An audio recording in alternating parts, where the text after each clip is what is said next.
You won't believe what happened to me on the day that was supposed to be the happiest of my life. There I was, sitting in the front row of the auditorium, my hands sweating, my heart racing.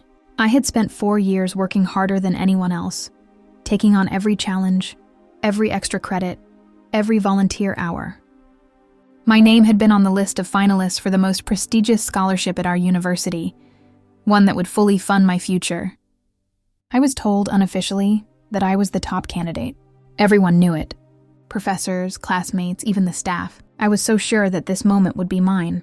But then, everything collapsed in a matter of seconds. As the dean stepped up to the podium and tapped the microphone, the room fell into silence. The crowd was buzzing with anticipation. Cameras were rolling. Family members held their breath. I turned to smile at my parents, who were beaming with pride. I had imagined this moment so many times before. The dean began his speech, talking about hard work, leadership, and academic excellence. My chest swelled with pride. This was it. He reached into the envelope, pulled out the winner's name, and read it aloud. My cousins. I froze. I felt the air punch out of my lungs. My cousin? I blinked. Maybe I had misheard. But no, there he was, already standing, grinning like he had just won the lottery. People started clapping, looking around in confusion. A few looked at me puzzled. I clapped too, stiffly, trying to hide the shock on my face. My smile didn't reach my eyes. My cousin walked up the stairs to the stage, accepted the certificate, and gave a thank you speech that made me feel sick. I couldn't believe what I was seeing. My cousin had decent grades, sure, but he was nowhere near the top. He had slacked off most of his classes, skipped volunteer work, and barely participated in group projects. We were close once, but over the years, his resentment had grown. I used to help him with homework. He used to joke about me being the family nerd, but deep down, I always knew he envied me. Still, I never thought he would take something like this from me. Not in front of the entire university. As the ceremony continued, my thoughts spiraled. Had there been a mistake? Maybe the dean read the wrong name. Maybe they'd fix it. I kept waiting for someone to come over, to whisper in his ear and correct it. But the minutes dragged on, and nothing happened. My parents looked just as stunned as I was.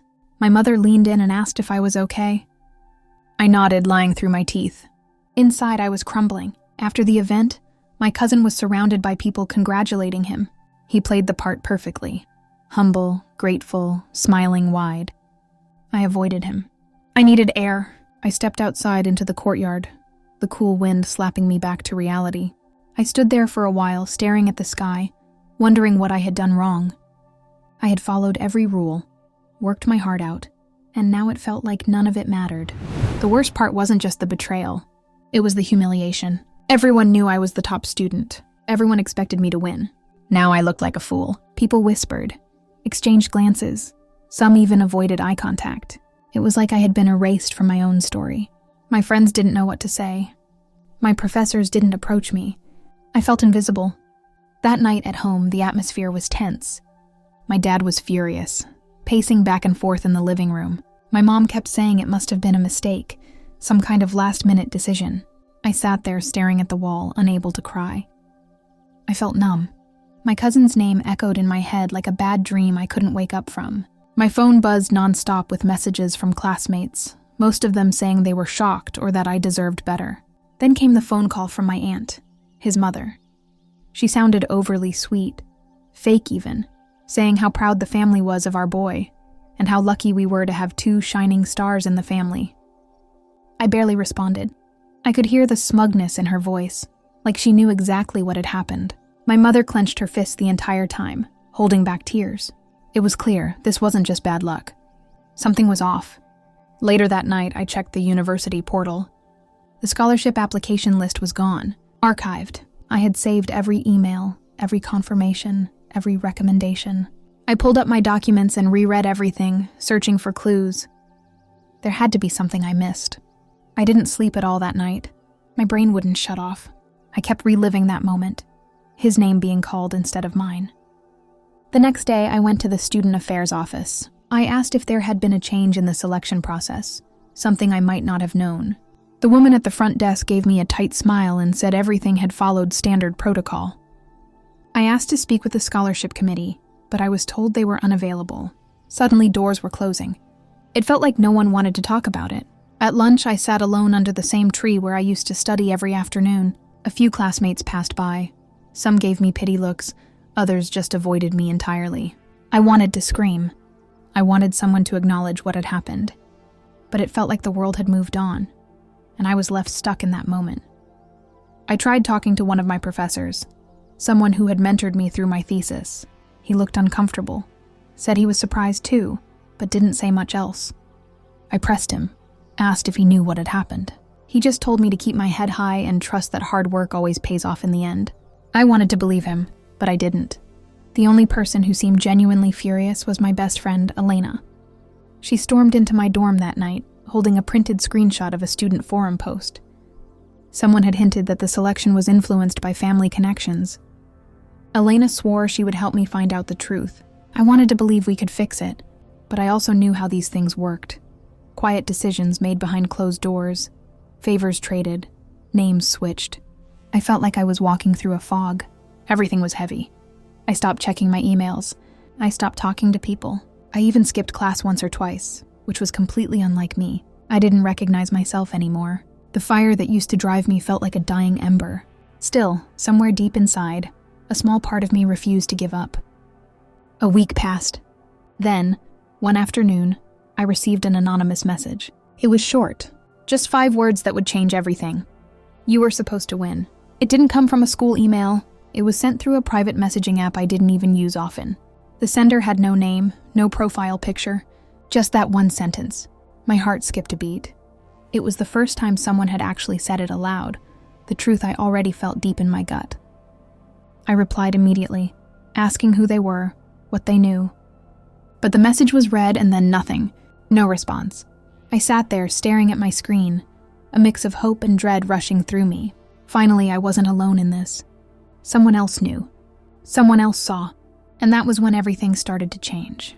I grew up believing that if you worked hard, played fair, and stayed focused, good things would come to you. That belief was carved into me by my parents, especially my dad, who worked 3 jobs when I was little just to keep the lights on and my school tuition paid. He used to say, "You're going to be the one who changes everything for this family." That kind of pressure never felt like a burden. It felt like purpose. Every test I aced, every late night I stayed up studying, every summer internship I took instead of going on vacation was for that future I believed I could reach. And now, with one name read on stage, all of it felt like a lie. I still remember the first time I found out about the scholarship. I was 16, sitting in the school counselor's office. She showed me a brochure for the Future Scholars Excellence Program, a full-ride scholarship to one of the most competitive universities in the country. I remember tracing the bold letters with my finger and promising myself, this will be mine. From that moment, every decision I made was aligned with that goal. I kept my grades perfect, volunteered on weekends, led clubs, entered essay competitions, even helped organize school events just to build the best resume possible. And I wasn't doing it to beat anyone. I was doing it to escape. My family had always lived on the edge of enough. We were never poor enough to get help, but never comfortable enough to stop worrying. College wasn't just a dream, it was survival. My cousin, on the other hand, never had that urgency. His parents were more stable financially. He slacked through most of high school, repeating a few classes along the way. But the moment I started getting noticed, he shifted. He began mimicking me, joining the same clubs, talking to the same teachers, even asking to read my essays for inspiration. At first, I thought he admired me. I welcomed it. We were close then. We used to go to the same family barbecues, sit together at every birthday, laugh about our loud uncles and nosy aunties. I helped him with his assignments when he asked. I even edited his application essay for this same scholarship. That part still stings. I didn't know he'd submitted as his own. I found out much later, and by then it was too late. Looking back, I see the signs. The way he asked too many questions about my activities. The way his mother started showing up at school meetings she never used to attend. The way teachers began treating him differently, like he'd suddenly bloomed into a golden student. But I was so focused on my path that I didn't notice he was walking right behind me, tracing my footsteps like a shadow. By senior year, I was exhausted but proud. I had been nominated for multiple awards, published a research paper, and completed a mentorship program with a nonprofit.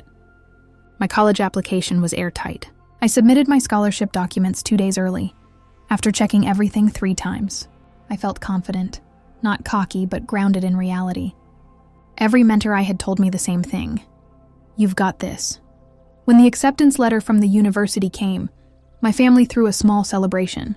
We couldn't afford much, but they made my favorite dinner, and my dad gave a toast with a cheap bottle of champagne someone had gifted him years ago. That night, my mom hugged me for a long time and whispered, "I always knew you'd make it."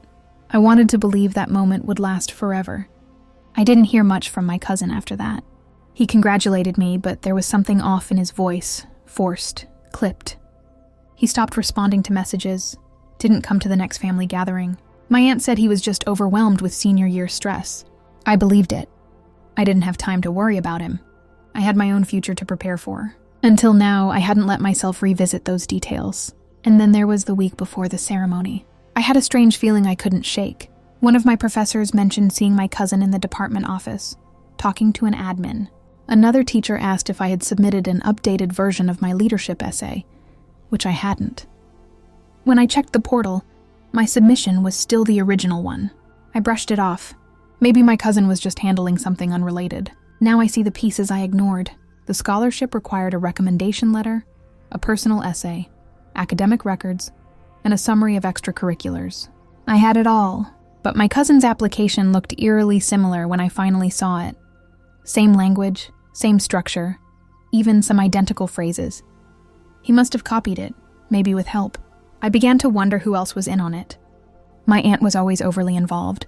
She once told my mom, in passing, that family should look out for family. Now those words haunt me. My mother always defended them, said we needed to stay united, not stir drama. But even she couldn't hide the concern on her face when I laid it all out for her. The overlapping timelines, the eerie silence, the sudden change in behavior. I could tell she was starting to believe something wasn't right, but she didn't want to admit it. Not out loud, not yet. Then came the whispers on campus. People started approaching me quietly, saying they were surprised by the outcome. Some offered awkward sympathy, others just asked what happened. I didn't know what to say. I didn't want to sound bitter, but inside I was boiling. I had given everything to that dream, and somehow someone else had walked away with it. My cousin didn't even look guilty, he looked proud. Elena, my best friend, was the only one who dared to speak up openly. She said it didn't add up. She was the one who pulled up the archived posts from the student forum, where anonymous users hinted at internal favoritism in the selection process. One post mentioned a candidate whose family had connections with a member of the scholarship board. Elena showed it to me with a look that said everything. We both knew who they meant. I started documenting everything. Every email, every date, every copy of my work. If I was going to fight this, I needed proof. Not just for me, but for everyone who had ever been told to sit down and stay quiet when things went wrong. It was no longer just about a scholarship. It was about principle. One night, while sorting through files, I came across an old group photo of our family reunion. My cousin and I stood side by side, smiling. We looked so young, so innocent. Back then, I believed we were on the same team. Now I knew better. Some people don't want to see you win. Not because you don't deserve it, but because they can't stand the light you shine. That light was dimming, but not gone. The message I received, "You were supposed to win," reignited something in me. Maybe I wasn't alone. Maybe someone saw what I couldn't. Maybe someone on the inside had a conscience. I needed to find out who. I didn't respond to the anonymous message right away. I stared at it for nearly an hour, rereading those 5 words over and over like they would suddenly reveal more. You were supposed to win. It was so simple, yet it hit like a gut punch, because someone out there knew what had really happened. Someone had seen the truth behind all the smiles and speeches. My hands trembled as I typed out a reply, asking who they were, what they knew. But the message remained read with no response. It was like tossing a bottle into the ocean and waiting for a wave to send it back. The silence was maddening. I began checking my phone obsessively, opening the app every few minutes, hoping for a response that never came. Every time my screen lit up, my heart jumped, but it was always something else. A random notification, a text from Elena, a useless email, and yet that message planted a seed.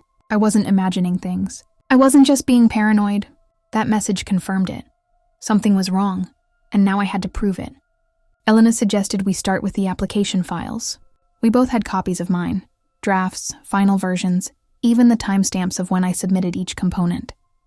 We compared them with what little we could find about my cousin's submission. Public records didn't offer much, but a friend in the IT department hinted that 2 files with nearly identical metadata had been uploaded under different names. I wasn't supposed to have access to that kind of information, but the friend owed Elena a favor. What we saw made our stomachs turn. His essay was a reworded version of mine. Not a direct copy, but close enough that anyone who read both would raise an eyebrow. The structure was the same. The opening line mirrored mine almost word for word. The achievements listed were suspiciously familiar, down to the exact phrasing of my leadership roles and project titles. He hadn't even bothered to change the order of the paragraphs in some places. It was like staring into a warped mirror of my own work. I felt my face flush with anger. I wanted to scream. I wanted to storm into his dorm room and throw the papers in his face, but I didn't. I couldn't. This had to be handled carefully. If I exploded too soon, it would all vanish. His tracks would be covered, and I'd be painted as the bitter loser. That's what they always do to people like me. So instead, I took a deep breath, printed everything, and started a quiet folder I named Storm. Storm grew fast. Within 2 days, it held screenshots of conversations, forum posts, digital metadata, and even blurry photos of handwritten notes from a bulletin board Elena found near the academic office. Notes that hinted at a meeting my cousin had attended weeks before the announcement, with names of people linked to the scholarship board scribbled beside it. Nothing concrete, but too suspicious to ignore. Every new piece felt like another crack in the wall they had built around their lie. My parents didn't know what I was doing. I kept it quiet. My mom had already begged me to let it go. She said it would create drama in the family, that it wasn't worth the emotional toll. But I couldn't live with silence. Not anymore. Every time I saw my cousin's smug face in the hallway, every time someone brought up his achievement, my chest burned. I wasn't looking for revenge. I just wanted my truth back. One evening, I was walking to the library when I saw him. My cousin, standing outside the admin building, talking to someone I recognized as one of the scholarship committee assistants. They were laughing. It looked casual, but my gut said otherwise. I ducked behind a pillar and pulled out my phone. I didn't record anything, just watched. Watched the way he leaned in close, the way she handed him a folder, the way they didn't even glance around to see if anyone was watching. They weren't hiding anything. They didn't think they had to. That night, I added a new section to my folder, Witnesses. I started reaching out to other students who had applied for the scholarship. Some responded kindly, others didn't reply at all. But one girl, a third-year student who had served as a volunteer with the selection panel last year, agreed to meet. We sat at a quiet cafe near campus. She didn't know everything, but she had heard rumors. About sudden changes in selection priorities, about pressure from families with influence, about candidates being swapped at the last minute. She didn't have proof, but she confirmed one thing. My name had been on the short list just days before the final announcement. She saw it herself. She remembered it clearly because she had admired my application. But at the ceremony, she was shocked to hear my cousin's name instead. That was all I needed to hear. My heart was pounding. I wasn't imagining this. It was real. I asked her if she'd be willing to write a statement. She hesitated, said she was afraid of backlash. I understood. This wasn't just about a scholarship anymore. It was about people's reputations, careers, connections. The weight of the system was real. But she agreed to think about it. That gave me hope. I was collecting threads, and slowly, they were beginning to weave a story. Back in my dorm room, Elena sat on the floor with me, both of us surrounded by papers, laptops, and empty coffee cups. We went over everything again, building a timeline, highlighting key moments. We were turning into detectives. Every day brought something new. A whisper, a lead, a connection. And with every new discovery, the fury inside me grew stronger. I avoided family calls. I didn't want to hear my aunt's voice or pretend everything was okay. My mom sensed the shift, but she didn't push. My dad just nodded quietly when I said I was working on something. Maybe he knew. Maybe he trusted me enough to let me fight this my way. I held on to that thought whenever doubt crept in. One night, as I sat alone scrolling through my folder, the anonymous user messaged again. This time they sent a file. It was a scanned copy of an internal memo, something I never should have seen. It showed that my application had been flagged for review, and then mysteriously replaced with another file bearing my cousin's name. The dates lined up. The timing was perfect. It was a smoking gun. I didn't know who this person was or how they got that document, but I knew what I had to do next. I printed it out and added it to Storm. I was building a case, quietly, carefully, and now I had enough to confront someone who mattered. But it couldn't be just anyone. I needed someone with authority. Someone who could make this right. There was only one name that made sense. The dean. Finding a moment alone with the dean wasn't easy. He was a busy man, always surrounded by faculty, administrators, and endless meetings. But I knew I couldn't send an email or leave a note. This had to be in person, face to face. So I waited. For 2 days, I lingered near the administration building, pretending to study, always watching. On the third afternoon, I saw him walking out alone, holding a coffee cup, his brow furrowed in thought. I stood up, my heart pounding, and walked straight toward him. "Dean Walters," I said, my voice steadier than I felt. "Can I have 5 minutes of your time?" He looked surprised but nodded. He gestured toward a bench nearby and we sat. I took a deep breath, opened my folder, and laid it all out. I didn't scream. I didn't beg. I spoke with calm, controlled clarity. I told him what had happened. How I had been informed I was the top candidate. How my application was swapped. How the essay my cousin submitted matched mine.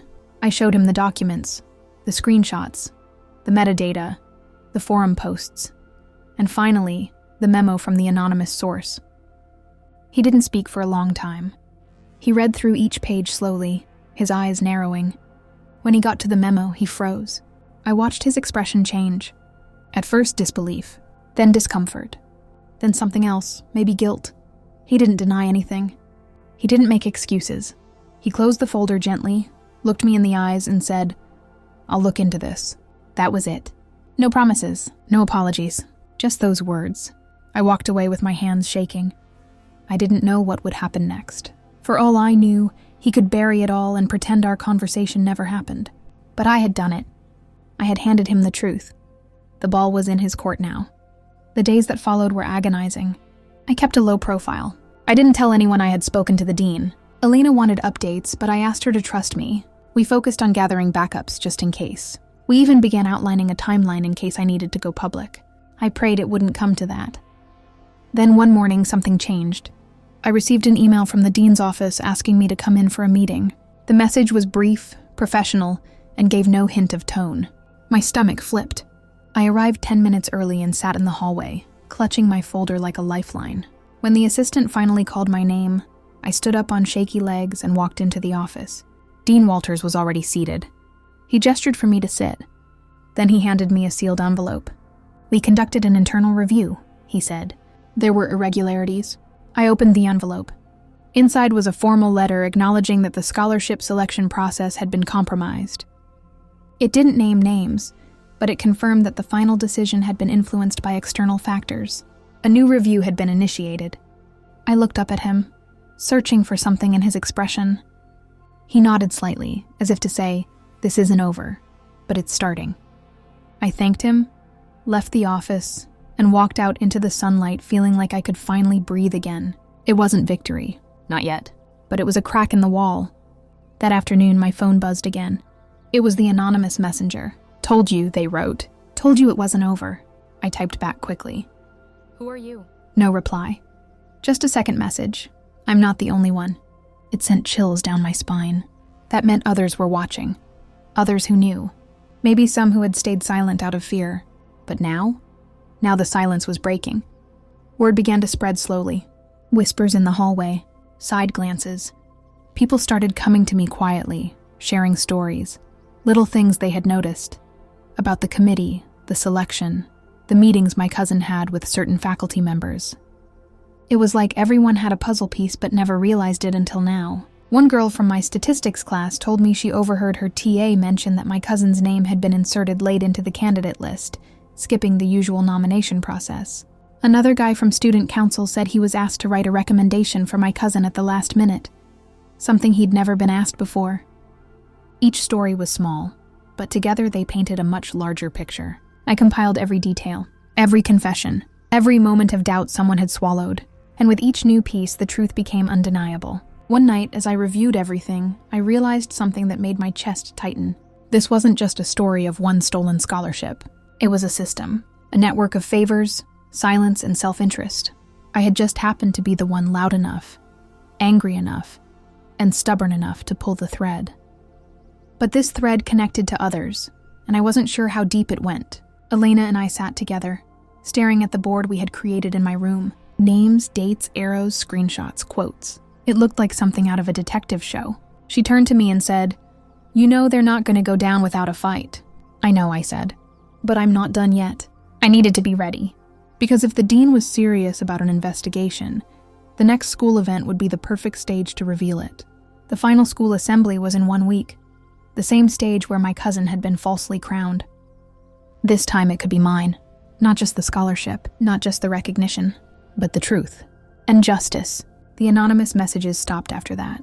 But their impact didn't. They had sparked a fire in me that wouldn't go out. I wasn't just surviving now, I was fighting back. And that fight would lead me straight back to the stage. The week leading up to the final school assembly was a strange mix of calm and chaos. On the surface, life moved forward like normal. Classes continued, students prepped for finals, professors gave their last lectures of the semester. But beneath it all, a quiet buzz filled the air. Rumors of a review, whispers of a scandal, murmurs of names being looked into. I could feel it. The air was charged, like the silence before a thunderstorm, and I was right in the middle of it. I received another invitation, this time from the administrative team, for a private rehearsal ahead of the assembly. At first I thought it was a mistake. Why would I be needed at the rehearsal? I wasn't on any official program, but the message was clear. Attend the walkthrough at 3 p.m. main auditorium.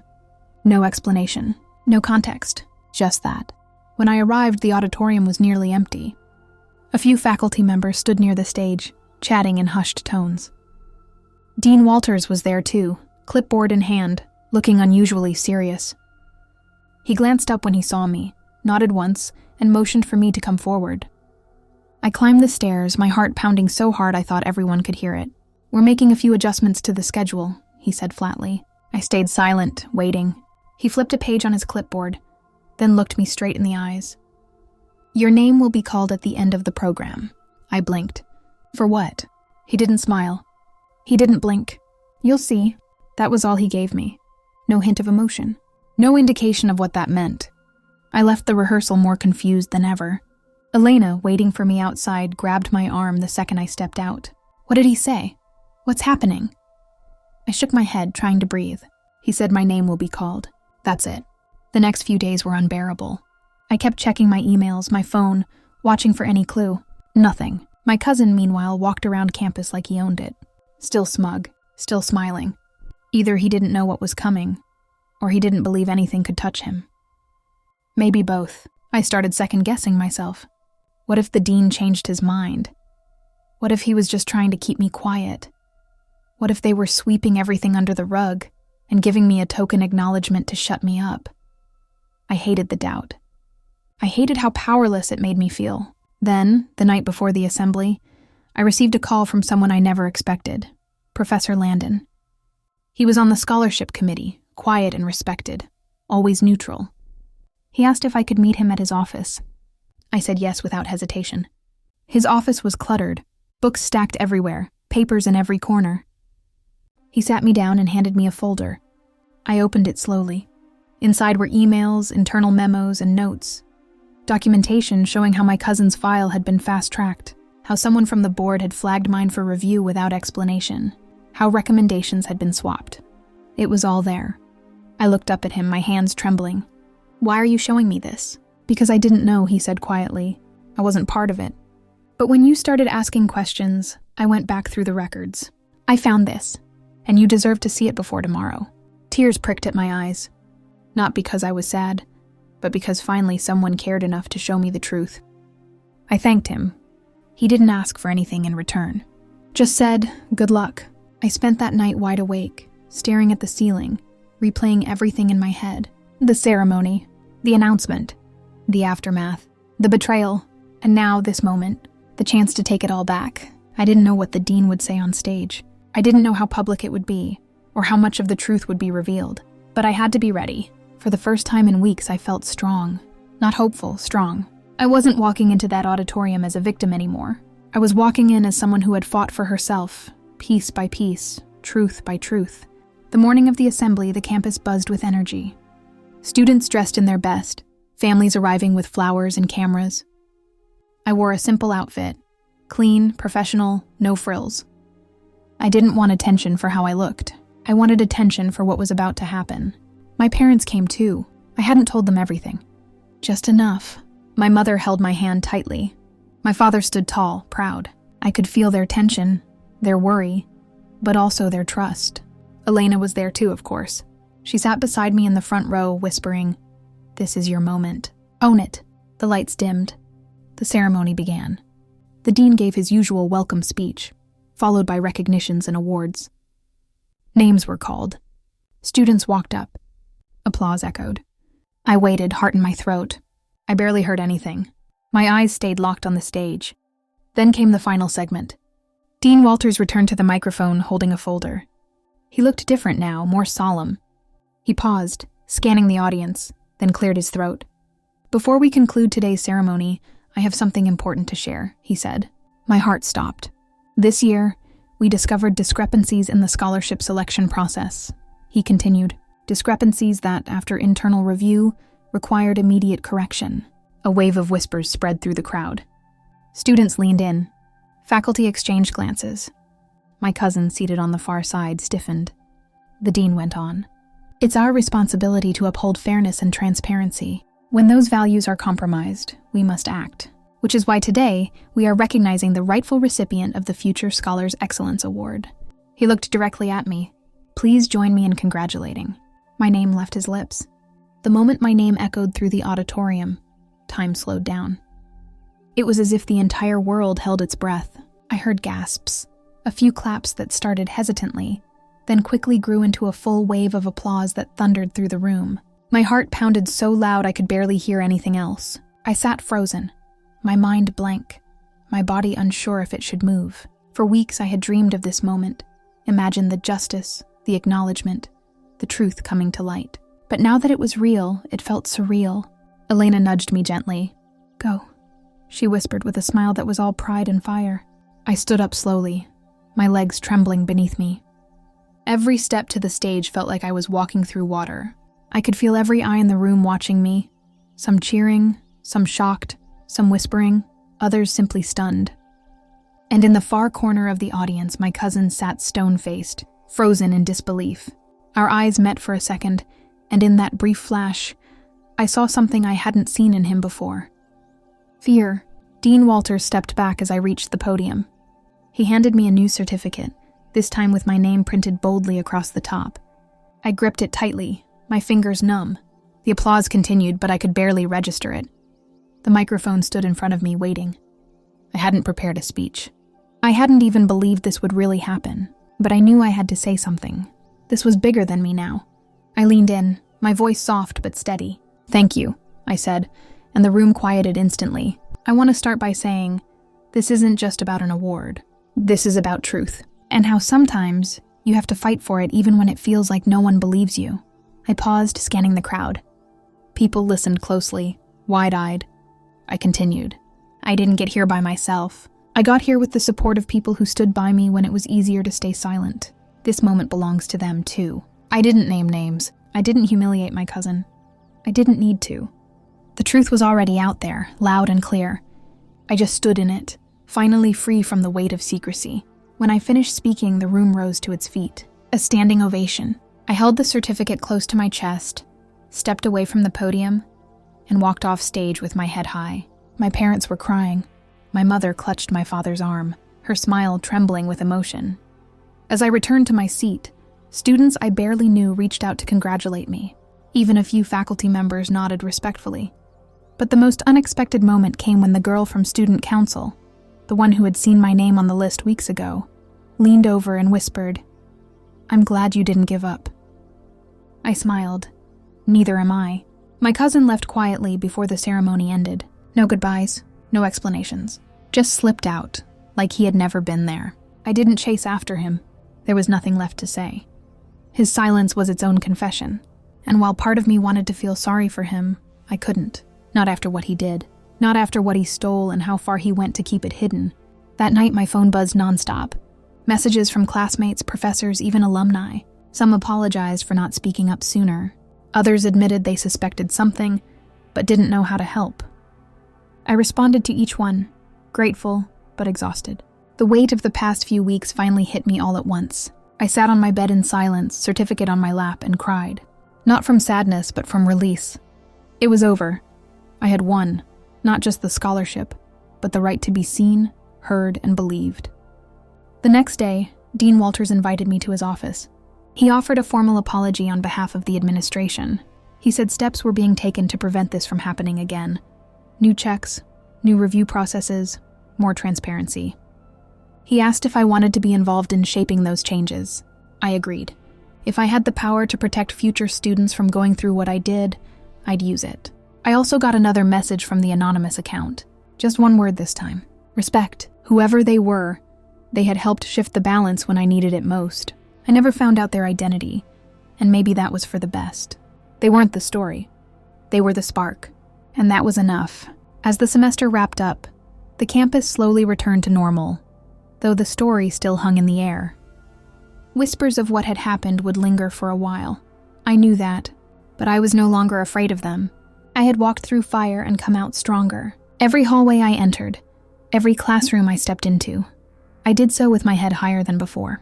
Elena and I celebrated with a quiet dinner. No loud parties, no big announcements, just the two of us, toasting with iced tea and laughing about how we had turned into accidental detectives. "You realize you just took down an entire system," she joked. I grinned. No, we just reminded them that it's not untouchable. My parents threw a small dinner too. This time it felt different. Calmer, happier. The tension that had hung over our home for weeks was gone. My dad hugged me a little longer than usual. My mom kissed my forehead and said, "I'm proud of the woman you've become." I held her hand tightly. I was proud too, but it wasn't just pride I felt, it was purpose. I knew now that I was capable of more than I had ever believed. I wasn't just the girl who lost everything. I was the girl who fought back, who uncovered lies, who stood on that stage and reclaimed what was hers. And I would carry that strength with me into everything that came next. Graduation was still a few months away, but I had already decided what I'd say in my valedictorian speech, words that would carry the weight of my entire journey. Words I would write not for applause, but for every student who ever felt silenced. Because sometimes the truth needs a voice. And now I was no longer afraid to be that voice. The day after the assembly, everything felt different. Campus was still the same. Same trees, same buildings, same walkways. But I walked through it with a new weight lifted off my shoulders. It wasn't that everything had been fixed overnight, but now for the first time in weeks I felt seen, heard, vindicated, and that changed how I carried myself. People still looked at me, still whispered, but the looks had shifted. There was no more pity, no more doubt, just respect and a little awe. That morning, I met with the scholarship office to officially sign the updated documentation. They handed me a new welcome packet, reprinted under my name, and apologized once again for the confusion. Confusion, that's the word they used. I didn't correct them. I had no energy left to fight over semantics. Let them call it confusion. I knew the truth. And I had the documents, the emails, the witnesses to back it up. They knew I did too. I walked out of that office with the scholarship in my name, and a silent promise to never let anyone diminish what I had earned again. As I stepped outside, the wind caught the edge of my folder and nearly blew the papers away. I laughed for the first time in what felt like forever. A full, real laugh. The kind that starts in your chest and pushes out all the pain. But even with the public correction, the damage within my family couldn't be undone so easily. My cousin avoided me like I was a ghost. We hadn't spoken since the assembly. I heard through the grapevine that his parents were furious. At him. At the school, at me. They claimed it was all a misunderstanding, that he didn't know what was happening behind the scenes, that he was just a kid caught in something bigger. But I didn't buy that. One evening he showed up outside my dorm. I almost didn't open the door, but curiosity got the better of me. He stood there, hands in his pockets, looking like he hadn't slept. His voice was low, barely a whisper. "I didn't think you'd fight this hard." I stared at him. That was his apology? That I had fought harder than he expected? "You stole my future," I said calmly. "You lied, you let me take the fall, and you smiled through it all. What did you expect me to do? Just disappear?" He didn't answer, just looked at the ground, then nodded once before turning and walking away. I watched him go, not because I wanted to forgive him, but because I needed to see it end with my own eyes. That was the last time I saw him on campus. He didn't come to the graduation ceremony, I'm not even sure if he stayed enrolled, but I didn't chase after answers. His silence was all the closure I needed. Finals came and went. I passed everything with high marks, but the grades felt like background noise compared to what I had been through. I used to measure my worth in numbers, GPA, test scores, awards. Now I measured it in moments, in courage, in choices made when it would have been easier to stay quiet. The anonymous messenger never reached out again. I sometimes wondered who they were. A student, a faculty member, a whistleblower from within. Whoever it was, they had given me the first spark of truth. I owed them more than I could say. But maybe they didn't want thanks. Maybe they just wanted to make sure the right thing happened. And it did.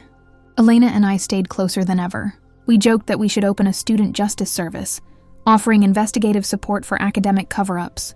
But deep down, we both knew we had stumbled into something rare, a friendship that survived the storm and came out stronger. She was my anchor when I felt like drowning, and I never forgot that. Graduation day arrived with blue skies and gold tassels. As valedictorian, I was invited to give the final speech. I stood on the same stage where I had been humiliated, where I had later reclaimed my place, and now where I would speak not just as a survivor, but as a leader. I took a deep breath and began. This year taught me that success isn't just about what you achieve, it's about what you overcome. Sometimes the path you walk will be full of lies, betrayal, and disappointment.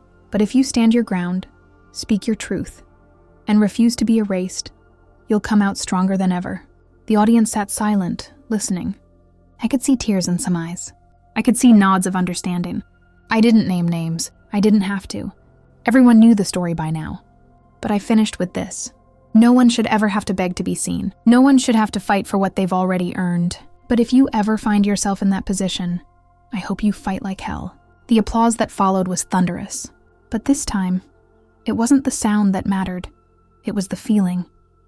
I stood on that stage not just as a student, not just as a winner, but as someone who refused to let injustice define her. After the ceremony, as my parents hugged me, I whispered, "We made it."